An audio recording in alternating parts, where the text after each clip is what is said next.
Who is Pascal Magne? It's a difficult question. Hopefully I know who I am, right? And I think Pascal Magne is a little Swiss guy born in a place, in a small city, a small town in Switzerland called La Chaux-de-Fonds. And it's interesting because as soon as I was born, I was struggling with my life, believe me or not, but I had difficulty just being fed. And my mother was feeding me 12 times a day in order to prevent the food she was giving me to be rejected. And it was very intensive for my parents to do that with a small baby. I'm the third child. I think God has been taking care of me always in my life. I think it's a blessing. Incredible. And what we are about to share in this interview, I think I'm just a messenger. You know, God is my path and has helped me find who I am today, and he gave me, I think, a message to share. A mentor, what is a mentor?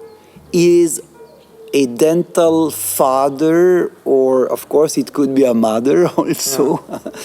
Yeah. It is a person who is a professional parent, I can say so. My first mentor is my brother Michel. My second mentor is Professor Belzer in Geneva.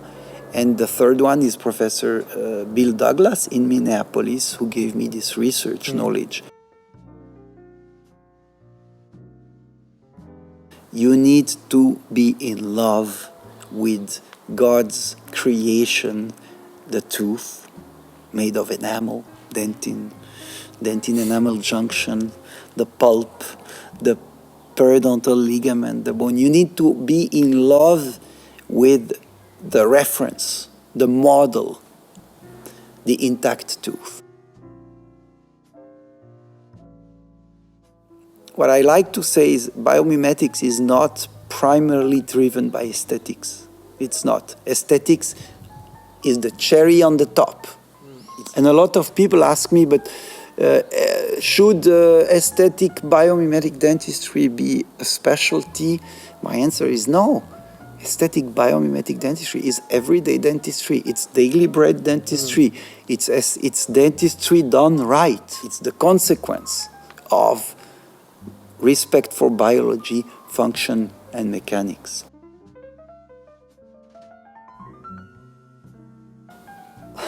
Less is more. Less is more. With the biomimetic principle in mind, what do you have? You have the natural tooth, you have natural tissue, you have intact tissue, and you have diseased tissue. So the basic fundamental principle is to be able to restore the tooth without removing any intact tissue.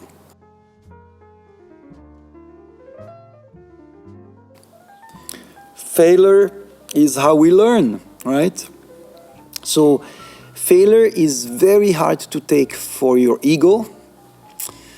It's very frustrating, but again, as I said before, when something bad happens, you can complain about it, you can be depressed about it, you can lament yourself about it, or you can say, okay, what did I do wrong and what can I learn from it?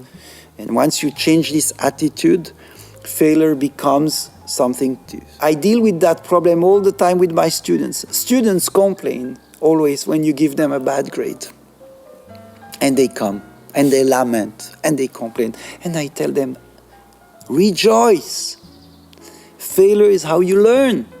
If I give you 100% grade, what do you learn? Nothing. So, failure is part of life. And I think every time a patient calls me and says, I had a problem, of course my first reaction is, bummer. But then I'm like, let's see what happened. What can we learn from it? I think failing is impossible to avoid. It's how you deal with failure. That makes the difference between, I think, someone successful or someone is not successful.